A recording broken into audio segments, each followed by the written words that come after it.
로마서 5장 5절과 6절 말씀입니다. 로마서 5장 5절과 6절입니다. 오늘 본문 말씀을 통해서 우리는 예수님 믿는 사람들이 어려운 일을 만났을 때 어떻게 어려운 일들에 반응하는 것이 바람직한가 하는 것을 생각해 볼 수가 있습니다. 우리는 예수님을 믿는 사람으로서 고난과 어려운 일을 당할 때 그 고난 당하는 것을 부끄러워하거나 실망하지 않아야 됩니다. 또 뿐만 아니라 그런 고난이나 어려운 일을 나에게 준 것 같이 느껴지는 대상에 대해서 원망하지도 말아야 됩니다. 도리어 그 반대로 나에게 이런 시련과 고난, 어려움을 당하게 한 것이 감사하며 기쁘다라는 생각들을 가져야 됩니다. 5절 말씀에 보면은 현대어 성경에 이렇게 풀이하고 있는데요. 그렇게 되면 어떤 어려움이 닥치더라도 실망하지 않고 모든 일이 유익하다는 것을 알게 됩니다. 그리고 하나님께서 얼마나 극진히 우리를 사랑하고 계시는가를 알게 됩니다. 하나님께서 성령을 우리에게 주시고 성령께서 하나님의 사랑을 우리 가슴속에 채워주시는 까닭에 우리는 이 따뜻한 사랑을 어디서나 마음으로 느낄 수 있는 것입니다.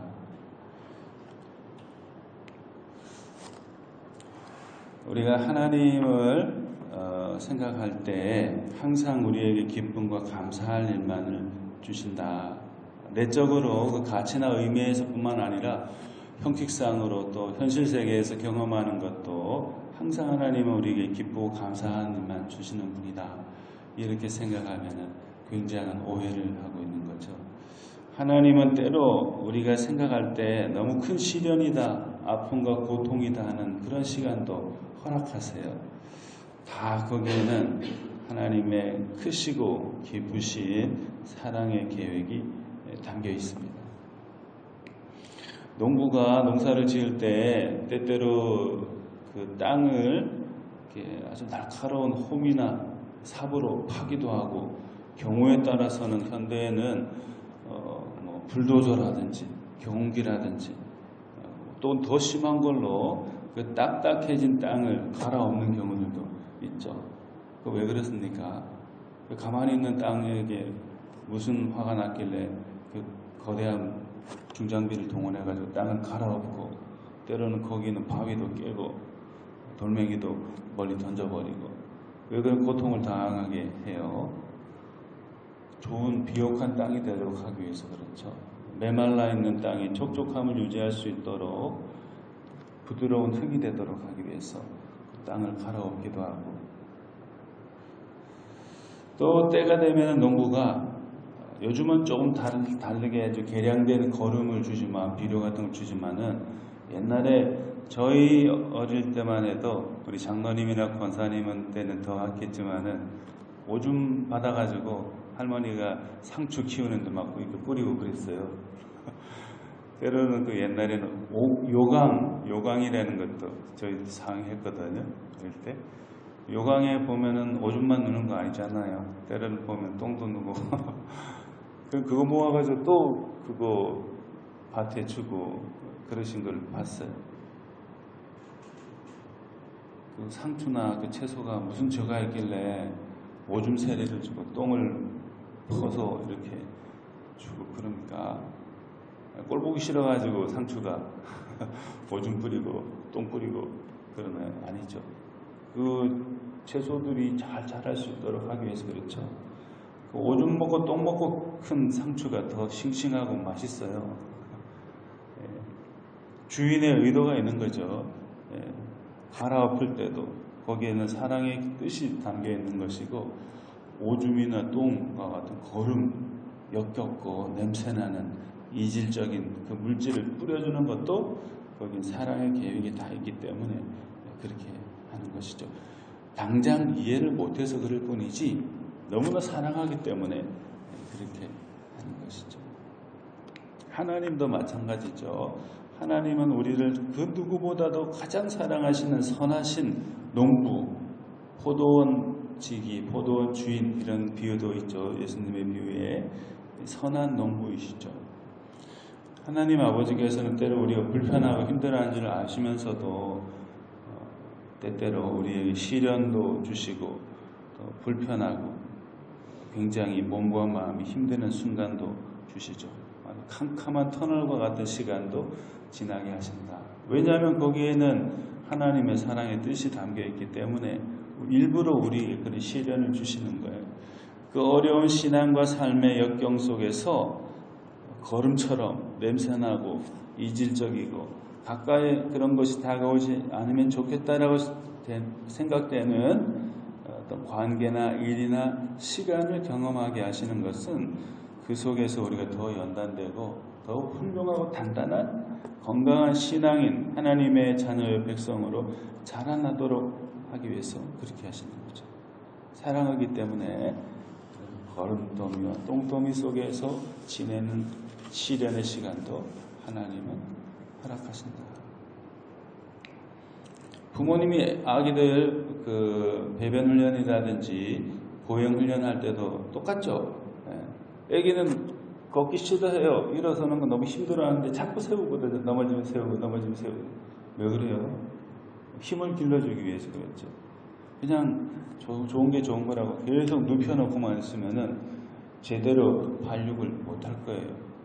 근육도 제대로 발달이 안 되고 잘못되는 경우가 혹 생길 수도 있죠. 좀 더디거나. 그래서 부모는 잘 알기 때문에 아기를 힘들어 하더라도 자꾸 연습을 시키고 그런 아기가 봤을 때는 시련이 고난이죠. 그걸 경험하게 하는 것이죠. 때로 힘들고 어려운 시간은 하나님의 사랑이 가장 깊이 우리에게 다가와 있는 은총의 시간이다. 이렇게 말할 수도 있을 것입니다. 그래서 본문 3절에서 사도 바울께서 이렇게 말했죠. 우리가 환난 중에도 즐거워하나니. 어떻게 보면 약간 정신이 이상한 말일 수 있잖아요. 아니 환난을 당하면은 괴로워 죽겠는데 뭐가 즐겁다고 말도 안 되는 소리죠. 그러나 바울 사도는 하나님 아버지의 깊은 사랑의 뜻과 계획을 알기 때문에 즐거워할 수 있다. 이렇게 말했죠. 우리도 이런 믿음의 고백과 확신을 가지도록 해야 되겠습니다. 어렵고 불편한 시간들을 불필요한 하나님의 저주다 이렇게 생각하지 말고 오해하거나 거부하는 것이 아니고 도리어 이 시간을 통해서 나를 더 건강한 사람으로 만들어 주시고자 하는 은총의 시간이구나 이렇게 고백하고 감사할 수 있는, 그리고 그런 시간을 통해서 더욱더 튼튼하게 자란 우리 삶을 통해서 좋은 열매로 하나님께 영광을 돌리는 그런 우리가 되어야겠습니다. 두 번째로 우리 예수님을 믿는 사람들이 어려운 일을 만나게 되었을 때 나타내야 되는 반응은 하나님의 타이밍이 있다 하는 것을 확신하고 기다리는 것입니다. 하나님의 타이밍. 진정한 그리스도인은 하나님 아버지께서 당신의 사랑하는 자녀들을 위한 가장 좋은 때가 언제인지 누구보다도 잘 알고 계세요. 내일인지 모레인지 아니면 1년 후인지 누구보다도 하나님 아버지께서 잘 알고 계세요. 우리 한 사람 한 사람을 위한 가장 적기가 언제인지를 하나님 아버지는 아시는 거죠. 전도서 3장 1절 11절 상반절에 지혜자가 이런 고백을 합니다. 범사에 기한이 있고 천하 만사가 다 때가 있나니 하나님이 모든 것을 지으시되 때를 따라 아름답게 하셨고 이렇게 말씀하셨습니다. 범사가 다 기한이 있다는 거죠. 천하 만사가 다 때가 있다. 하나님이 그 모든 것을 때를 따라서 아름답게 만들어 가신다고 지혜자는 고백했습니다. 이사야 선지자도 이사야 14장 24절에서 이렇게 말했어요. 만군의 여호와께서 맹세하여 이르시되 내가 생각한 것이 반드시 되며 내가 경영한 것을 반드시 이루리라. 이렇게 말씀했습니다. 현대어 성경에는 이렇게 되어 있어요. 온 세계 주인이신 여호와께서 이렇게 맹세하셨다. 내가 생각한 대로 이루어지고 내가 작정한 그대로 실현될 것이다. 이렇게 말씀하셨습니다. 하나님 아버지께서 우리 한 사람 한 사람 또는 우리 가정과 교회를 향해서 어떠한 사랑의 계획을 세우시고 그것이 성취될 수 있는 그 시간들을 하나님의 마음속에 이미 계획하고 계시는 거죠. 그것이 당장 눈앞에 드러나지 않고 결실되어 나타나지 않았기 때문이지 반드시 그것은 정해진 하나님의 그 타이밍에 맞추어서 이루어지게 되어 있다. 그래서 본문 6절 말씀에도 보면은 우리가 아직 연약할 때에 기약대로 그리스도께서 경건하지 않은 자들을 위하여 죽으셨도다. 이렇게 말했는데요.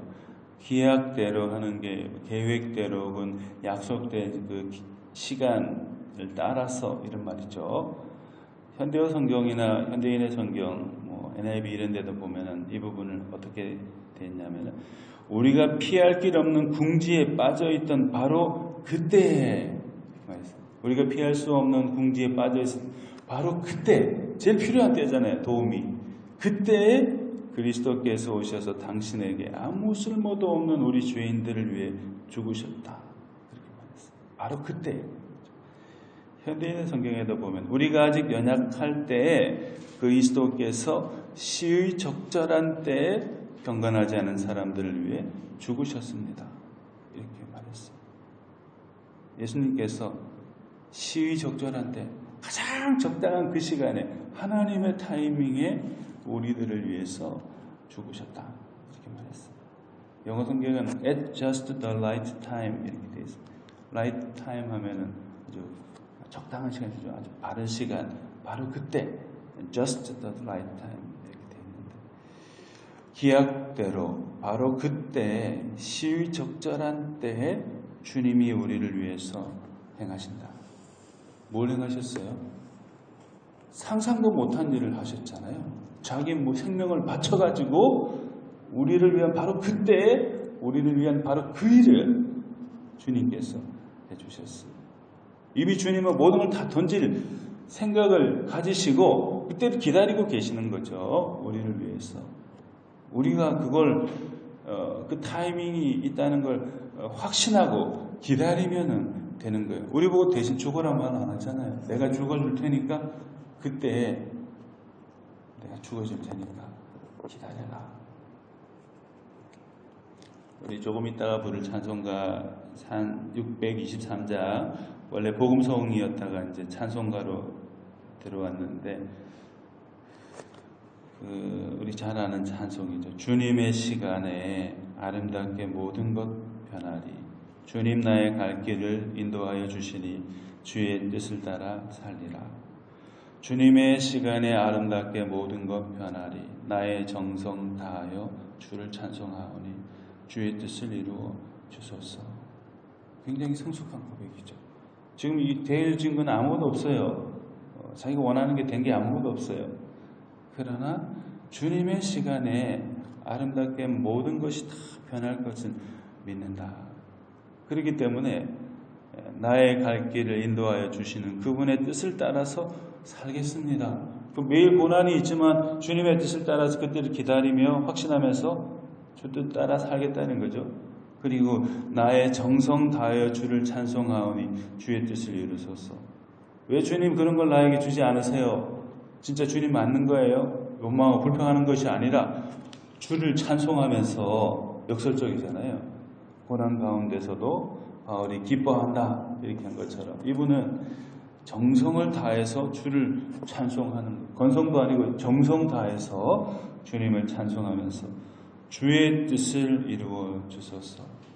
하나님 아버지의 계획하심에 따라서 우리에게 그 뜻을 나와 우리 가정과 교회와 이 세계 가운데 이루어 주소서. 이렇게 말씀하고 있죠.